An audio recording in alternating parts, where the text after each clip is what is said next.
Assalamualaikum teman-teman.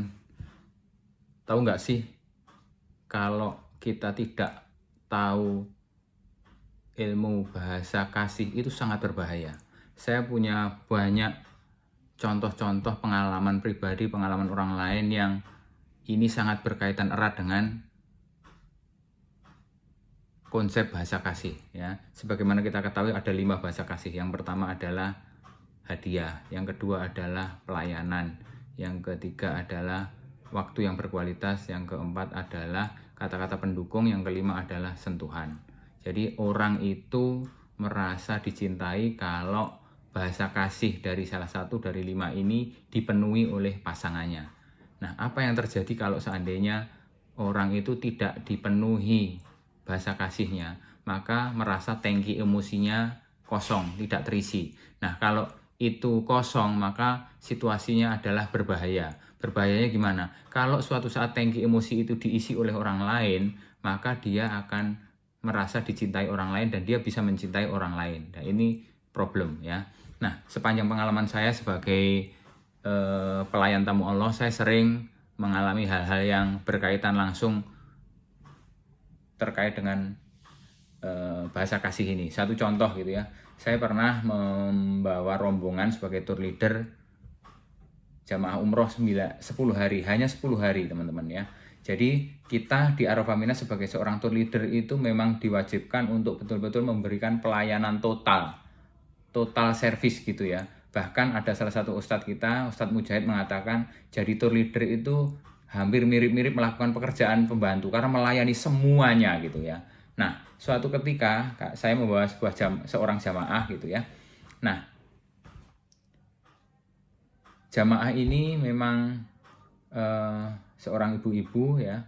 Kemudian permintaannya banyak ya. Sehingga saya sebagai seorang tour leader terpaksa memenuhi semua keinginannya ya. Bahkan kadang-kadang koper aja minta dibawakan, kita bawakan. Kemudian ada resleting kopernya rusak, kita dipanggil untuk kita benahi, ya kita benahi. Nah, case-case seperti ini itu sering kita lakukan ya. Kemudian karena kita ini merasa melayani, nah saya baru tahu ternyata ibu ini bahasa kasihnya adalah pelayanan.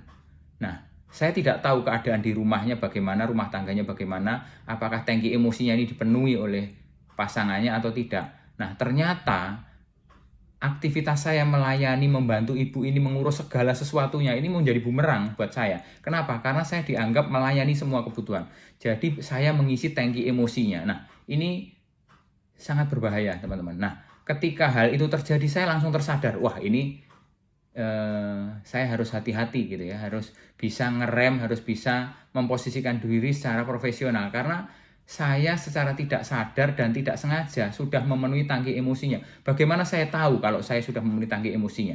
Karena dia merasa sangat senang sekali mengucapkan banyak terima kasih dan kemudian keadaannya itu berbalik 180 derajat, teman-teman. Nah, belum pernah ada ceritanya jamaah ngambilkan makan untuk tour leadernya. Nah, ini terjadi pada saya ketika kita sudah beberapa hari menjalani prosesi ibadah umroh di Madinah dan di Mekah, maka ketika saya merasa sudah mengisi tangki emosi seorang ibu ini, kemudian ibu ini berbalik 180 derajat kembali. Jadi dia kembali melayani saya sebagaimana saya melayani dia di awalnya. Jadi pada saat kita mau makan, saya dipersilahkan duduk gitu aja, kemudian diambilkan makanan gitu. Kemudian saya ada batuk-batuk sekali, sekali gitu aja, dia sudah kemana gitu membelikan obat batuk. Jadi sudah keadaannya sudah terjadi seperti itu. Nah, saya pada saat itu sudah betul-betul merasa, saya sudah langsung klik bahwa dia kena bahasa kasih saya. Dan saya merasa bahaya ini kalau saya teruskan, karena bahasa kasih saya adalah pelayanan. Kalau dia terus melayani saya, bisa jadi tangki emosi saya keisi oleh dia. Nah, ini bisa berbahaya gitu ya. Nah, akhirnya betul-betul terjadi gitu ya.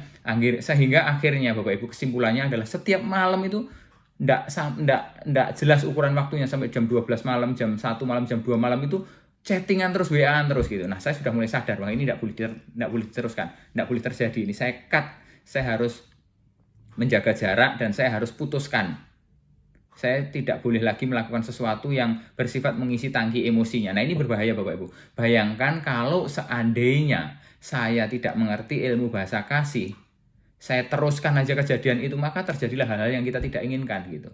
10 hari cukup Bapak Ibu untuk bisa membuat semuanya berubah 180 derajat ya. Tangki emosi saya dipenuhi, saya memenuhi tangki emosinya, apa yang terjadi? Anda bisa memperkirakan sendiri. Nah, ini hal seperti ini itu mudah dan biasa sering terjadi. Banyak terjadi di kantor Bapak Ibu. Misalkan contoh ya. Di rumah, misalkan kita sebagai seorang pimpinan atau seorang leader di kantor, kemudian di rumah kita merasa tidak cukup dilayani oleh pasangan. Kemudian di kantor kita mendapatkan pelayanan yang luar biasa dari semua staf-staf kita, apalagi di kantor masih muda-muda semua, masih cantik-cantik semua, dan itu berbahaya gitu ya. Case-case seperti ini bisa terjadi kapan aja dan di mana aja. Jadi kalau kita tidak mengerti ilmu bahasa kasih kita ini juga ada dampak resiko yang cukup besar gitu ya, yang mengganggu keharmonisan kita, hubungan kita dengan pasangan di rumah, dalam keluarga gitu ya. Nah, ini salah satu contoh yang cukup penting gitu ya. Nah, kemudian ada satu hal lagi gitu ya. Ada contoh yang terjadi dari seorang teman gitu ya. Nah, ada seorang teman itu pasangan suami istri yang sangat sibuk Bapak Ibu. Sibuk sekali. Jadi dua-duanya adalah di top level manajemen. Jadi seorang mungkin direktur, yang satu presiden direktur, sibuk sekali gitu ya. Sampai akhirnya setiap kali anaknya itu mau curhat, mau ngomong, bahkan telepon pun itu tidak berani dan tidak bisa. Sehingga anak merasa tidak pernah mendapatkan curahan tangki emosinya kering gitu ya. Nah, akhirnya apa yang terjadi Bapak Ibu? Karena anak merasa seperti itu, tangki emosinya kosong, maka dia mencari pelarian gitu ya, mencari pelarian, dan ternyata yang mengisi tangki emosinya adalah pembantunya Bapak Ibu ya. Nah, jadi akhirnya semua kebutuhannya dipenuhi, pembantunya diajak ngomong, diajak curhat dan seterusnya, akhirnya tangki emosinya dipenuhi oleh pembantu. Nah, sehingga akhir cerita seperti apa? Si anak ini menjadi sangat dekat dengan pembantunya, seolah-olah pembantunya sebagai orang tuanya dan menganggap orang tuanya sudah bukan orang tuanya lagi. Nah, ini resiko Bapak Ibu. Jadi ini bermasalah ini ya. Jadi kalau kita sampai tidak tahu ilmu ini, maka tidak sekedar kita ini merasa hidup kita ini kering, merasa tidak dicintai dan mencintai pasangan atau keluarga, tetapi resiko yang lebih besar terjadi seperti itu ya. Ini menjadi penting dan menjadi sesuatu yang harus dipelajari oleh semuanya. Karena kalau kita tahu ilmu ini, maka semuanya bisa dalam kendali yang baik dan harmonisasi hubungan bisa dijalankan dengan baik. Bahkan kita bisa mencegah terjadinya hal-hal yang tidak kita inginkan. Misalkan contoh, kejadian perceraian, kejadian perselingkuhan, dan lain sebagainya. Kita bisa mencegah itu semua gitu, kalau kita ilmu ini saja. Gitu ya. Saya rasa itu teman-teman. Assalamualaikum warahmatullahi wabarakatuh.